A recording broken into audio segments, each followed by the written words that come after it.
Барыштан сығып, әйткәндә бик тә һәйбәт, чөнки балалар ондай байрамдарны яраталар. Уларны көтүп алалар. Без бит инде алдан игълан итәбез, көтүп алалар һәм ихлас күңелдән монда үткәрелгән байрамдарда катнашалар. Чөнки улар балаларны изгилеккә, яхшылыкка өндәйләр. Һәм бына ошондай байрамдар тәэсирендә, шулай ук безнең укыту һәм тәрбия эше тәэсирендә безнең балалар киләсәктә һәйбәт кешеләр булып үсәрләр дип ышанабыз. Фонд директоры Аксель Гросс әйтүенсә, без тормышты үзгәртә алабыз.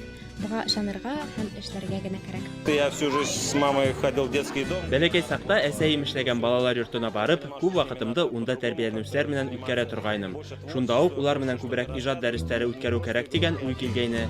Бүләктәр генә алып бару әз, улар белән эшләргә кирәк. Теләк булһа, һәркем уны башкара ала. Тик ниңәлер күптәр куркамы, теләмәйме, белмәйм. Максатым балаларны яхшы кеше итеп кенә тәрбияләү.